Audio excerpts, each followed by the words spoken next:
அஸ்ஸலாமு அலைக்கும் வரஹ்மத்துல்லாஹி வபரகாத்துஹு. ஹஸ்ரத் ஜாபிர் ரலியல்லாஹு அன்ஹு அவர்கள் அறிவிக்கிறார்கள், புகாரி, முஸ்லிம் போன்ற 2 ஹதீஸ் கிதாபுகளிலே பதிவிடப்பட்டிருக்கிறது, ஹுதைபியாவுடைய தினத்தில் அனைத்து மக்களும் தாகித்த நிலையில் நின்று கொண்டிருக்கிறார்கள். அந்த நேரத்தில் கண்மணி நாயகம் ஸல்லல்லாஹு அலைஹி வஸல்லம் அவர்கள் மட்டும் தனது திருக்கரத்திலே ஒரு பாத்திரத்தை வைத்து ஒது செய்து கொண்டிருக்கிறார்கள். இதை பார்த்த அனைத்து சஹாபாக்களும் தனது தாகங்களை தீர்த்து கொள்ளுவதற்கு தாஹா நபியிடம் வருகை தருகிறார்கள்.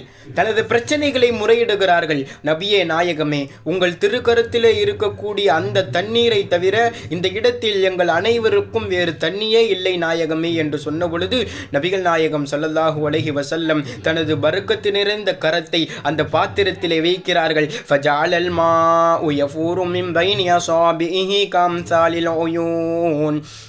ஹதீஸிலே பதிவிடப்பட்ட வாக்கியம், ஊற்றுகளைப் போல் பெருமானாரின் பரக்கத்து நிறைந்த அந்த கரத்திலிருந்து தண்ணீர் பெருக்கெடுத்து ஓடியது.